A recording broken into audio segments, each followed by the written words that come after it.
Ujana Mkhwanazi ukhuluma into angazazi nje. It's in his own head, in his own mind. Ayikho leyo nto.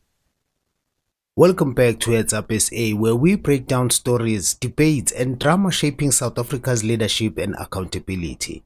Today, we are unpacking three major mistakes Deputy National Commissioner General Sibiya made on his second day before Parliament Ad Hoc Committee. And stick around till the end, there's a bonus mistake you'll want to hear. Let's start with the first mistake, and arguably the biggest one. When ANC MP Honorable Nqola questioned Sibiya about receiving intelligence from Brown Mkhwanazi, a regular civilian, Sibiya initially said he wasn't concerned. We understand clearly that crime intelligence has got what they call community intelligence, where they use the to tackle crime. They use information they get from community members, which is fair. This is a different discourse, General. This person comes to you as a Deputy National Commissioner, brings an information about your intelligence services, not about what is happening in the community that will help you execute the mandate that you have. So this is different. I agree. It is important that you work with communities, get information, but this is different. A civilian comes to you, gives you information about your intelligence services. Did it not concern you that how did a civilian get hold of this kind of information as a person given a responsibility to manage and control the police service? No, it didn't concern me. Why? Because when someone comes to you with information that helps your cause, you do give attention to such information. I cannot be worried about the fact that this person is giving me information that is actually saying to me, look over your back. I can't be worried about such. So, then, moments later, he changed his answer, saying he actually was concerned, a contradiction that Honorable Nqola quickly pointed out during the session. Intelligence formation of the country that is lingering among community members doesn't worry you as a Deputy National Commissioner. Is that what you are saying? That is the most concern that we must raise within the intelligence structure. I'm talking about you, General, as a Deputy National Commissioner. So it does not concern you that an information that is supposed to be in the custody of intelligence services is lingering around community members. It does not confirm. Is that your evidence that you are not concerned when intelligence information is lingering around community members? Of course, I am concerned if ever a member of the public will have information, in particular documents that belongs to intelligence. It is a cause for concern. But if it is information that relates to the security that affects me, or you just giving me information as a whistleblower, it happens on a daily basis from many angles of the country where you get such information. People on the ground do come across information, and people do report right up to the highest office. They report, they bring information.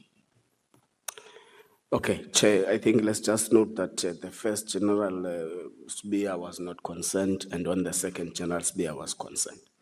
What did you do with that information? It's information that says, watch over your back. And then what I did is,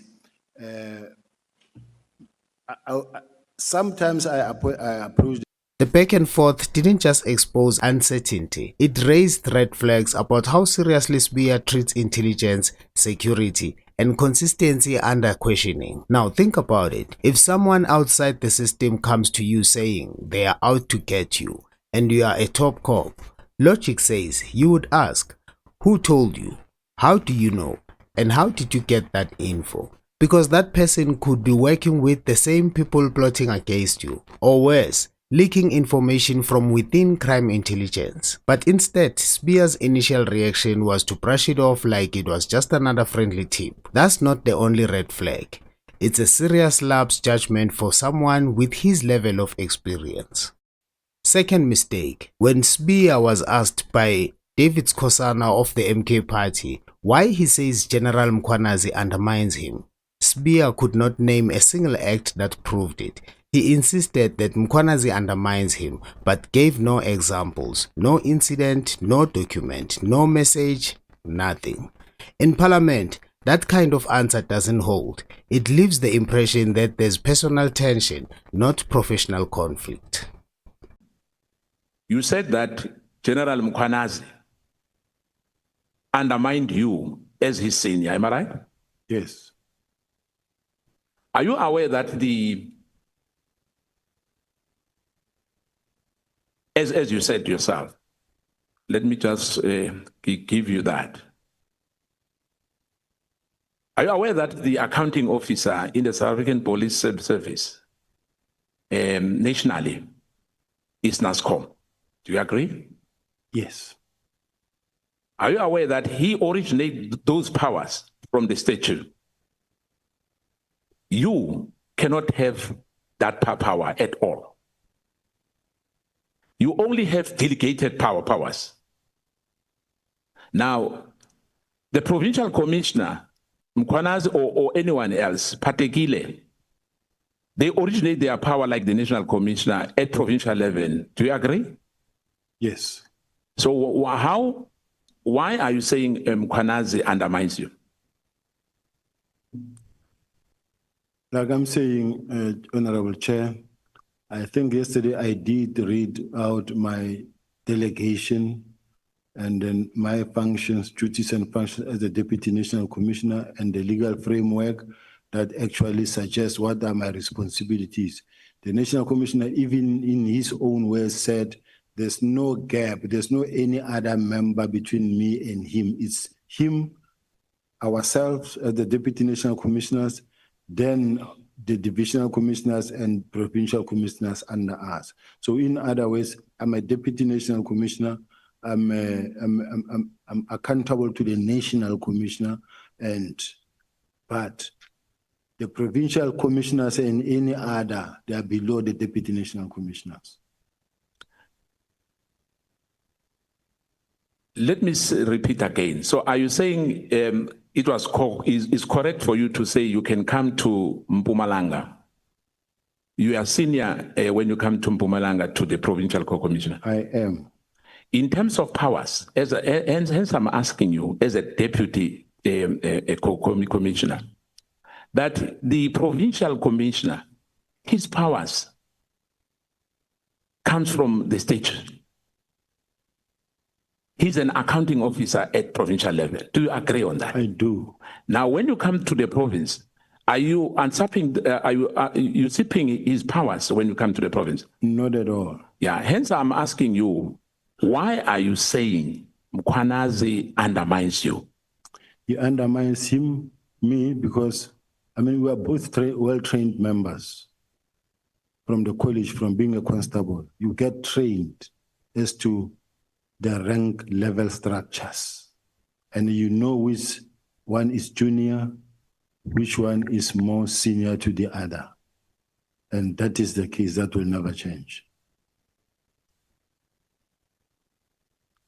We'll come back to that because fortunately I worked before the general. And that's mistake number 2, making a claim without the facts to back it up. Then came mistake number 3. Before the committee broke for lunch, Sibiya said something that directly contradicted his boss, National Commissioner Fani Masemula.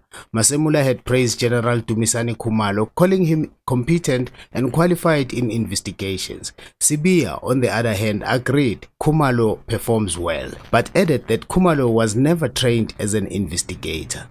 National Commissioner praised General Khumalo, and yesterday you said, in your own word, that he doesn't have the experience, he doesn't have a knowledge.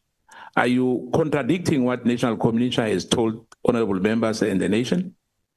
If General Khumalo can put an investigation of crime certificate in front of this committee, I will withdraw my words. But if he doesn't have one, he's not an investigator. Yeah, but my question is, are you contradicting the National Commissioner when he was praising General Khumalo? You are saying the National Commissioner is wrong.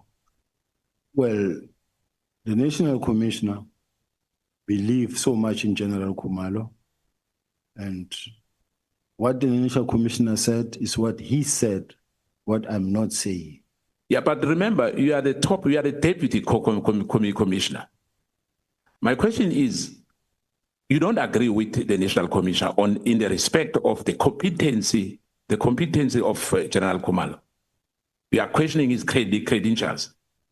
No, I say he does not have investigation. And I also said he has done a good job. I've never said he didn't do a good job. But the bottom line is, I'm saying he does not have investigation as training. That's a contradiction that could come back to haunt him, because if General Khumalo steps into parliament and presents a valid certificate in crime investigations, Sibiya's credibility could take a serious hit. And here's that bonus mistake I promised you. Unlike General Mkhwanazi, who quickly refer MPs to a specific document to back up his statement, Sibiya often struggled to locate supporting paperwork for what he was saying. In a setting as high stakes as Parliament, the lack of readiness weakens your argument and your image. Which letter are you referring to? Your sister, legal report.